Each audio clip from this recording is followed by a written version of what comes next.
Bienvenue, bien le bonjour à tous. Et oui, les intros se font après le générique maintenant. C'est l'heure de vous présenter mon nouvel assistant, Roberto. Merci pour cette opportunité, Reggie. Je t'ai apporté une crêpe pour te remercier. Ah, ben ça c'est gentil. Mais, t'as mis du sel dans tes crêpes? Du sel? Oh non. Toujours un coup d'avance sur toi, mon pauvre. Ce n'est que le commencement. Je vais te faire arrêter ton émission. Il n'y aura plus jamais de réinterprétation de l'œuvre originale. Tu vas cesser de détruire tout ce que les génies d'auteurs écrivent en essayant d'apporter un nouveau regard. Oula, toi t'es plus salé que d'habitude. Ouais, je viens de faire une partie de League of Legends, mais et tu fais quoi avec cette baguette? La team c'était mieux dans le comics, s'envole encore une fois vers d'autres cieux. Je déteste ce Captain Salty.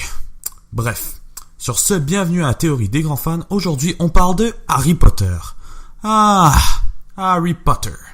J'ai lu juste le premier livre, mais je l'ai bien aimé. J'ai adoré les films et si vous voulez mon avis sur chacun d'entre eux, sympathique, divertissant, génial. Le coiffeur sur le plateau a totalement craqué, épique, très bon, traîne un peu à longueur. Magnifique. D'ailleurs, si on se réfère au site de Pottermore créé par J.K. Rowling, l'auteur elle-même de Harry Potter, mon patronus est une pie et ma maison est serre d'aigle. Donc je peux être près de mon amour de préadolescence, Luna Lovegood. Mais bref, allons directement à notre théorie concernant les Horcruxes de Lord Voldemort. Pour les non-initiés, bon déjà spoiler...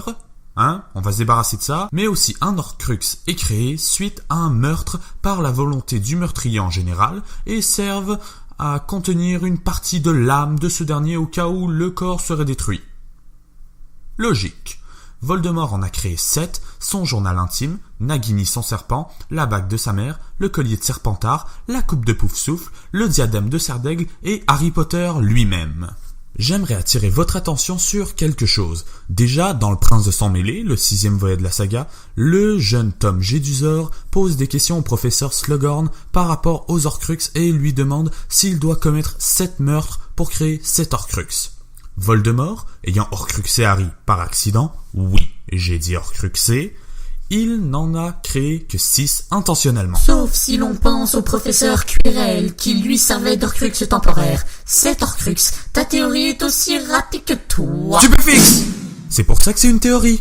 Mais bon, vous avez compris l'idée, je pense qu'il manque un Horcrux. En effet, si Voldemort s'informe pour 7 Horcruxes et qu'il n'en crée que 6, je veux dire... Ok, Poudlard enseigne peut-être pas les maths. Ce qui fait que les étudiants se retrouvent loin d'une partie très importante de leur éducation dès l'âge de 11 ans. Mais bon, 11 ans. À 11 ans, moi, j'étais capable de compter jusqu'à 7. Donc, quel serait le 7e Horcrux? C'est très dur à dire. L'épée de Gryffondor. Ça tombe sous le sens, je veux dire.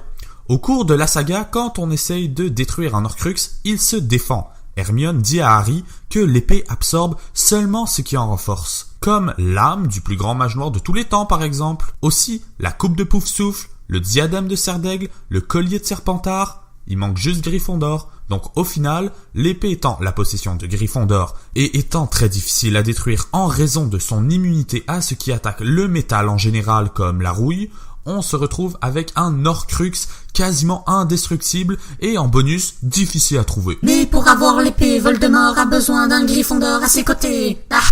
Tu sais plus quoi dire là, hein? Captain Salty, je me permets de te poser cette question. Pourquoi es-tu en feu? Je ne suis pas en feu. Oh non. Incendio! Et justement, s'il faut un Gryffondor pour sortir l'épée du Choixpeau, il avait Peter Pettigrew sous la main. Bon, ok, peut-être que Pettigrew était pas vraiment digne, mais si on s'accorde à Pottermore, l'épée a été envoyée à Harry dans le 7e volet par Rogue, si j'ai bien compris. Rogue, qui est un Serpentard. Alors, Voldemort, de sa toute-puissance, a sûrement un moyen de s'approprier l'épée d'une façon ou d'une autre. Mais puisqu'on parle de Pettigrew, il a dit quelque chose d'intéressant à Sirius. Qu'est-ce que j'aurais pu faire? Le Seigneur Noir, tu n'as pas idée, il a des armes que tu ne peux imaginer. Je conçois que Voldemort peut être un mage puissant avec des milliers de plans de secours, à ses plans de secours, à ses plans de secours. Et sans parler de ses ressources qui sont probablement infinies. Mais d'un autre côté, ça pourrait être un indice qui pointe vers le fait que l'épée de Gryffondor contient une partie de l'âme du Seigneur Noir ou, au minimum, du fait que Voldemort a une arme dont on n'a jamais entendu parler. Finalement, comme Voldemort ne peut techniquement pas accéder à l'épée d'après ce que semble penser Harry, ça en fait un Horcrux beaucoup plus difficile à trouver et donc beaucoup plus difficile à détruire. Je rappelle qu'elle est quasiment indestructible.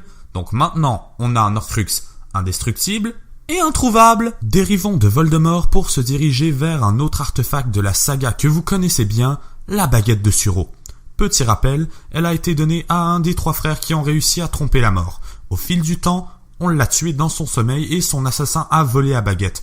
De fil en aiguille, elle finit par atterrir dans les mains de Grindelwald qui lui est ensuite reprise par Dumbledore. Dans la saga, c'est dit que Draco Malfoy est le propriétaire de la baguette parce qu'il a désarmé Dumbledore et donc gagné le duel. Mais Voldemort tue Rogue parce que Rogue est celui qui a tué le propriétaire de la baguette et donc elle appartient à Rogue. Ça fait du sens, mais alors pourquoi la baguette obéit à Harry s'il a seulement désarmé Drago? Et techniquement, Harry a volé physiquement l'autre baguette de Drago, pas la baguette de Suro. On peut aussi dire que Dumbledore a pas tué Grindelwald. La théorie est que le propriétaire de la baguette a bien besoin d'être tué pour posséder la baguette. Mais en contrepartie, Voldemort, lui, il a tué Grindelwald.